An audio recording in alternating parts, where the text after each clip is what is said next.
Hey there. I just decided to make a video to just express some of my thoughts because a lot of times my tone, anyone's tone or attitude or disposition, whatever, can get a little skewed in writing. So I decided I'd take some time to make a video and talk about a couple of things.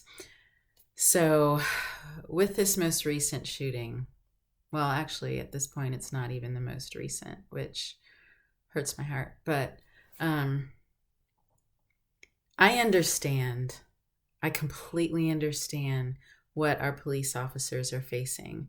They are putting their lives at risk every single day. And how scary it must be to come up on a situation, whether it's a traffic stop or walking up to a person, not having any idea what you are about to face, not knowing for sure if your life is in danger or not. And it's a tough job, and I wouldn't want it. And honestly, I wouldn't want any of my family members to have to go through what police officers do. That being said, again, it's understandable that it's a scary job. They absolutely have fear and should have a certain amount of fear with every situation. But there tends to be a heightened suspicion and fear when it comes to people with brown skin. And they tend to get pulled over at a higher rate than people who are not of color. And I don't think that is intentional. I don't think that police officers or anybody else are thinking, ooh, black person, I'm going to get them because they're black. But I think there are some things that we have been conditioned to believe as US citizens about people of color. And the thing is, regardless of the fact that someone may resist, that they may say horrible things, that they may run, does not mean that they should be killed. The majority of these men and women who have been killed have been unarmed. Maybe all of them have been unarmed. And so I'm having a really, really difficult time understanding why this is happening. And you can say that it's not true that, there's a heightened fear just because someone has a certain skin color. But let me confess something to you. I have a heightened sense of fear when I come across certain people with skin that looks like mine that may not dress the same way I do, or may not talk the same way I do, or carry themselves the same way I do. Do you know why I have that heightened sense of fear in certain situations? Because the media and movies and television, everything has conditioned me to believe that regardless of the fact that they look like me, that people with brown skin are a threat. Sometimes that's my first thought, fear. But then what matters is I think about my thoughts. We got to think about our thoughts. I think about my thoughts and realize, no, they're just like me. They may not dress like me or talk like me or act like me. It doesn't matter. There's no reason that they would be more dangerous than I am.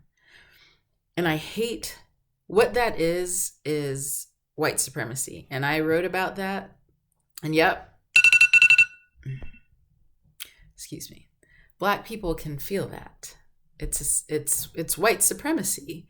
And unfortunately, what our society has done to not just white people, but Black people as well, is put that kind of conditioning inside of them. And if you don't agree, that's fine. But what I ask you to do is find a Black friend or several Black friends and ask them about these things. How have they been treated by people in stores or by police officers? What kind of fear do they face daily? And if you tell me that none of your Black friends have ever shared those things with you, then one, you don't actually have Black friends. You know Black people. Two, you've probably never asked, because we're not just going to come up to you and say, hey, guess what I feel? Guess what I've been through as a person of color?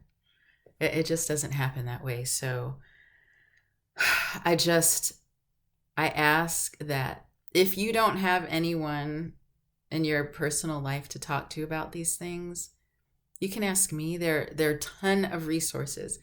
This is a real thing. This is a real fear. And I realized recently that though I haven't ever had a gun put to my head, what I see happening to people who look like me has created a trauma. It is actual trauma. And I feel it more and more with every shooting, with every news story. I feel trauma. It's traumatizing. I worry for my son, my husband. My husband is Hispanic, but you know, they've got it too. They're brown people. And I feel like he's got it doubly because most people do think he's Black. And so he has been treated poorly because of that. I got pulled over once by a police officer. I'm going to say for no reason, because I was driving a nice SUV and maybe he thought I didn't look right in that car. It was too nice for me. I don't know. But I got pulled over and I wasn't speeding. There was nothing.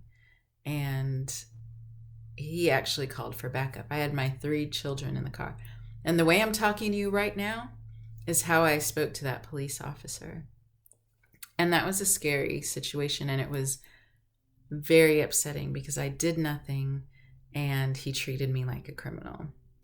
At some point, I'll tell you more about that story later, but not making this up. It happens. And it's got to stop. I have non-criminal friends and family members who are Black who have had guns pulled on them, pointed at their heads.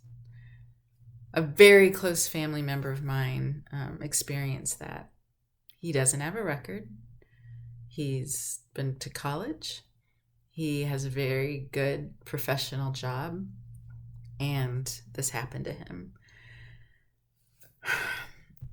It happens way too much. And as Christians, we have got to do a better job of weeping with those who weep and mourning with those who mourn, and not excusing whatever is making them upset, not dismissing their feelings, not saying you're too sensitive, you're too, you just want to call the race card. No, we don't. We never want to call the race card. Do you know how humiliating that is? That somebody would treat us differently just for how we came out of the womb? That's embarrassing. It's humiliating. We don't want to call the race card. Okay? So I struggle, especially as a Christ follower, with other people who call themselves Christ followers who refuse to believe that these things are issues. And the church is the answer, in my opinion. It should be the answer. But unfortunately, the church has not been at the forefront of helping these issues cease. Because we're the ones who are supposed to be examples of love and compassion. And we are the ones who are supposed to show the love of Christ. But that's not happening. There are excuses being made. There are opinions formed based on people's own non-brown, non-Black experience. And that's not fair, and it's not okay, and it's not at all how Jesus would deal with this. So I don't know if any of this made sense, if any of it spoke to you, I don't know. But I just felt the need to say some of that, and I have a lot more to say. I want to have a conversation about this, and I'm tired of having this conversation. I'm really tired of having this conversation. And every time something happens, I think, I'm not going to talk about it. I'm not going to post about it, but it hurts my heart and it affects my life. And I'm going to share it. I'm going to share my thoughts and feelings with you. And yeah, I'm super tired of it. I don't want to talk about it anymore, but I have to. So that's all I have for you today. And I hope that we can listen to each other,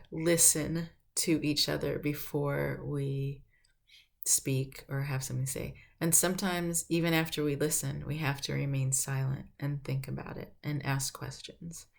And then maybe give our thoughts about what has been said. So thanks. It's been almost 11 minutes of your time. Thank you for watching.